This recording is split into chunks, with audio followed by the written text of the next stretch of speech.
Hi friends, welcome to the Modern Learning. Today we are going to solve the exercises of the poem The Listeners. So let's get started. Exercise A, understanding the poem. Answer the questions. Question A is, when and where does the action in the poem take place? And the answer is, the action in the poem takes place at night in a forest, outside a house. Question B is, which words or phrases tell us that the plants around the house have overgrown? And the answer is, the phrase leaf fringed tells us that the plant around the house have overgrown. Question C is, which words in the line 5 of the poem suggest that the house is quite big and grand? And the answer is, the word turret in line 5 of the poem suggests that this house is quite big and grand. Question D is, what is stirred and shaken by the traveller's shouts? And the answer is, an air is shaken and stirred by the traveller's shouts. Question E is, which lines tell us that the traveller had made a promise that he would come back to the house? And the answer is, the lines that tell us that the traveller had made a promise that he would come to the house are, tell them I came and no one answered, that I kept my word. Question F is, which word is repeated at the beginning and ending of the poem and what impact does it have? And the answer is, the word silence is repeated at the beginning and end of the poem. It reinforces the lack of sound due to there being no one there. Question G is, which words are used to describe the following? For example, the door, the traveller's eye, the turf, the forest floor, the house, the hoof, the sill, and the sky. And the answer is, the door is described by moonlit, the traveller's eyes are grey, the turf is dark, the forest floor is ferny, the house is lone, the hoofs are plunging, the sill is leaf-fringed, and the sky is starred and leafy. Question H is, the poet has created a creepy atmosphere through his word choices and his use of imagery. Which words and images create a creepy environment? And the answer is, repetition of, is there anybody there? And the sudden flight of the bird, no head from the leaf-fringed sill leaned over and looked into his grey eyes. This imagery and word choice create a creepy environment. Our next question is, the poem gives us clues to the characters in the poem. Copy the table and fill it in. So friends, our first character is the traveller. He's a man traveling by a horse, lonely and confused. And the words, the traveller, his horse, lonely and perplexed give us a proof of his personality. Next is the listeners. They are ghosts or imagined from a different world, not like the man. And the words phantom, they hear that voice from the world of men, and their strangeness give us a proof of their personality. Next is them in line 27. The traveller has promised to come to them. They are not there now. Tell them I came, that I kept my word. Our next question is, what is the rhyme scheme of the poem? And the answer is, the rhyme scheme of the poem is ABCB. Next is, which sentence most accurately describes the form and viewpoint of this poem? And the answer is, sentence 1 describes it.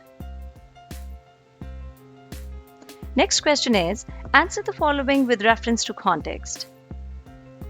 But only a host of phantom listeners that dwelt in that lone house then stood listening in the quiet of the moonlight to that voice from the world of men. First question is, what could phantom listeners refer to? And the answer is, ghosts or people the traveller imagines. Next question is, how does the poet make the listeners seem like real people? And the answer is, by describing them using verbs, they dwelt in the house and they stood listening. Our next question is, who is being referred to as that voice from the world of men? And the answer is the traveler.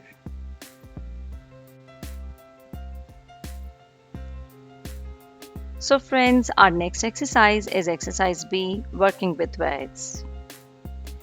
Epithets. So let's get started. Use a word from each column and a noun of your choice to create some compound epithets. So check out the columns first.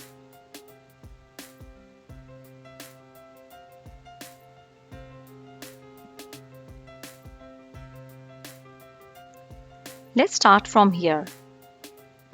Sugar-coated pills, honey-colored eyes, jewel-encrusted dress, ice-strewn pavements, sun-white background, leaf-decked sill, and dirt-coated car. Next is, think of suitable compound epithets to describe the following. Example, a tiger, a man-eating tiger. So here we go. A city, a thinly populated city. A vase, a freestanding vase. A bottle, a long neck bottle. A monster, a beetle-eating monster. A calf, a newly born calf. And a sailor, a shore-bound sailor. Next is, add suffixes to the following. Now we have two suffixes, able and ment. Let's start with able first. Recognizable, excitable, comparable, mistakable, notable, preservable, and presumable. Let's start with ment. Encouragement, inducement, involvement, statement, management, requirement, and excitement. Our next question is, add the suffix ous or able to the following. Let's start with ous first. Advantageous, outrageous, famous, gorgeous, courageous, nervous, spacious, and gracious. Let's start with able. Endurable, debatable, changeable, replaceable, traceable, refusable, manageable, movable, excusable, and damageable. So friends, our next exercise is exercise C, learning about language. Future continuous tense. Change the following sentences given in the present continuous tense into the future continuous tense. Add a suitable time phrase to each sentence. Our first sentence is, they are making cakes in the kitchen. We can say that they will be making cakes in the kitchen this afternoon. Our next sentence is, she is taking the dog for a walk. We can also say that she will be taking the dog for a walk in the morning. I am not working in the hospital, or I will not be working in the hospital next week. Next sentence is, I am traveling around the world on a motorcycle, or I will be traveling around the world on a motorcycle next year. Next is, the children are singing and dancing in the rain, or the children will be singing and dancing in the rain now.